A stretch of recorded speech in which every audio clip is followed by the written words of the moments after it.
Atmakur MPP. Madam, మీరు ఎంపీపీగా ఉండి మీ మండలానికి ఎలాంటి అభివృద్ధి కార్యక్రమాలు చేపట్టింది మేడం?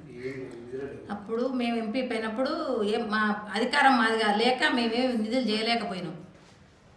ఇప్పుడు మా ఎమ్మెల్యే గెలిపించుకొని కొన్ని సీసరోళ్ళన్నా పోపించుకున్నాం. కొట్లాడి అన్న గెలవంగానే మాకు సీసరోళ్ళు పెట్టిండు. అన్ని గ్రామాలలో సీసరోళ్ళు పోసినాం. కానీ మేము అధికారం పార్టీ అప్పుడు లేకున్నా కానీ అధికారం పార్టీ ఉన్నట్టే మేము చేస్తామని హామీ ఇచ్చినాం. కాబట్టి సీసరోళ్ళు మాత్రం అన్నతో కొట్లాడి సీసరోళ్ళు పోపించినాం. అట్లాగండి మేడం, మీరు ఇప్పుడు ఇంతకుముందు ప్రతిపక్షంలో ఉన్నారు, ఇప్పుడు అధికార పార్టీలో ఉన్నారు. అట్లానే మీరు ఎలాంటి కార్యక్రమాలకు మీరు మీ ఎమ్మెల్యే గారిని ఎంత మెజారిటీ రావడానికి గల ప్రధాన కారణం ఏంది మేడం?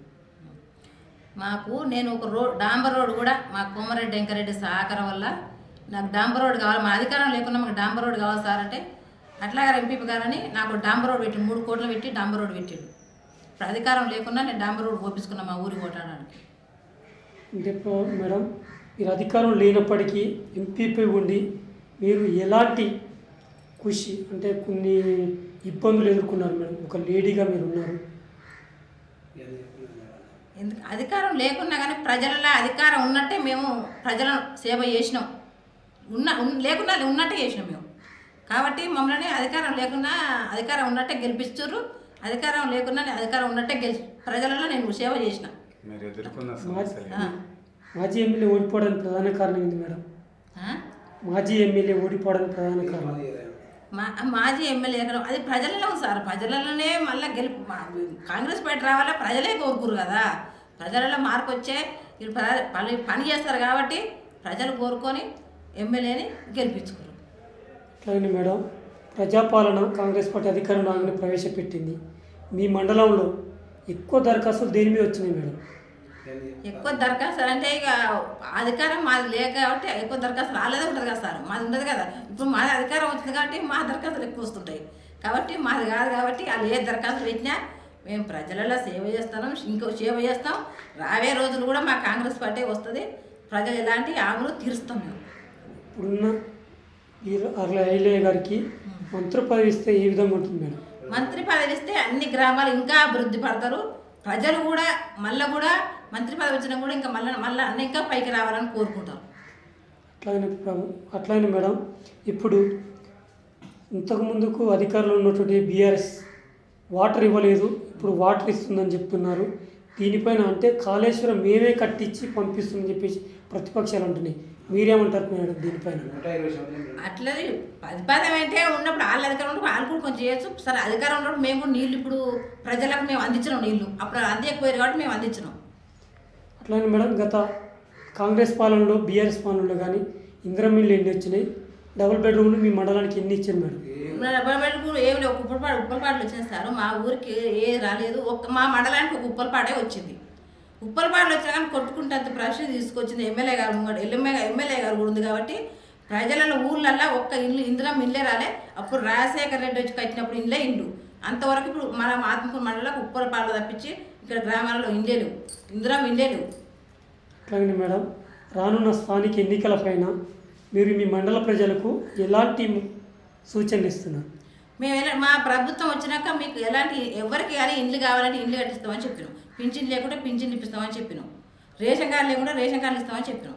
అలాంటి ఆమె తీరుస్తాం. మా రేవంత్ దగ్గరికి ఎమ్మెల్యే గారు గౌరవంగా పోయి మా ప్రజలు ఇట్లా కష్టపడు ఏం లేకుండా పింఛన్ లేవు రేషన్ కార్డు లేవు ఇబ్బంది పడుతున్నారని అన్న పెద్ద పదవి రావాలని కోరుకొని ప్రజలకు ఆమె జరిపాలని కోరుకుంటున్నాం. రాహుల్ గాంధీ జోడయాత్రలో కాంగ్రెస్ పార్టీలో ఎలాంటి ఉత్సాహాన్ని మన రాష్ట్రంలో నింపింది మేడం? ఎలాంటిదంటే ఇక ప్రజలే కదా ప్రజలే కదా తెచ్చిపోయేది. మన కాంగ్రెస్ పార్టీ వచ్చినప్పుడు ఏముంది, టీఆర్ఎస్ ప్రభుత్వం ఉన్నప్పుడు ఏమొచ్చింది. ఇప్పుడు సంవత్సరంలో తెలుసుకురు కదా జనం. మనం చెప్పాల్సిన పరిస్థితి కూడా కాదు. జనానికే తెలిసిపోయింది. జనం తెలిసిపోయే మార్పు కోరుకొని కాంగ్రెస్ పార్టీ గెలిపించుకురు కదా. అట్లాగనే మేడం, కొంతమంది రైతులు వ్యతిరేకిస్తున్నారు. ఎందుకంటే రైతు బంధు వల్లే రైతు బీమా ఇవన్నీ తీసేసారు. అదే మా కేసీఆర్ ఉంటే మాకు 2 పంటలు వచ్చేదని చెప్పేసి అంటున్నారు. 2 లక్షలు రుణమాఫీ చేసింది కదా మా ముఖ్యమంత్రి రేవంత్ రెడ్డి గారు. సగం మందికైనా కొంతమంది సగం మందికైనా కానీ సగం మందికి కూడా ఇప్పుడు ఉన్న కూడా చేసినాకనే ఎలక్షన్లు పెడతాను చెప్తుంది కదా. ఇప్పుడు పింఛన్ కానీ రేషన్ కార్డులు కానీ రైతు బంధు కానీ అన్నీ వచ్చినాకనే మనం ఎలక్షన్లు పెడదామని చెప్తున్నాడు. రానున్న స్థానిక ఎన్నికలపైన మీ మండలంలో మీరు ఎలాంటి సూచనలు ఇస్తారు? మీ మండల ప్రజలకు మీరు ఎలా మోటివేషన్ చేస్తారు? మేము మా అధికారం వచ్చింది మీకు కంపల్సరీ పింఛన్ కానీ రేషన్ కార్డులు కానీ ఇస్తామని చెప్పినాం, ఇస్తాం. మా అన్న అదేంది ఎమ్మెల్యే గారు మంత్రి పదవి వస్తే ఇవన్నీ కూడా ఇస్తే రాకుండా వచ్చినా మంత్రి పదవి వచ్చినా రావాలని కోరుకుంటున్నా కానీ వచ్చినా కానీ ఆమెను ఇచ్చినాం కంపల్సరీ. మా ఎమ్మెల్యే గారు కంపల్సరీ తీరుస్తాడు. గత ప్రభుత్వంలో యువకులకు ఎలాంటి నిరుద్యోగులకు ఉద్యోగాలు లేవు.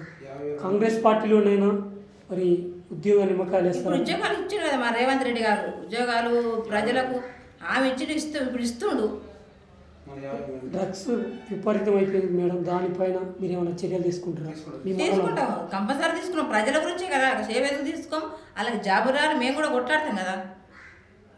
డ్రగ్స్ పైన మేడం ప్రజలకు సేవ ఇస్తారని సీఎంఏ ఇస్తారని చెప్తుండు కదా.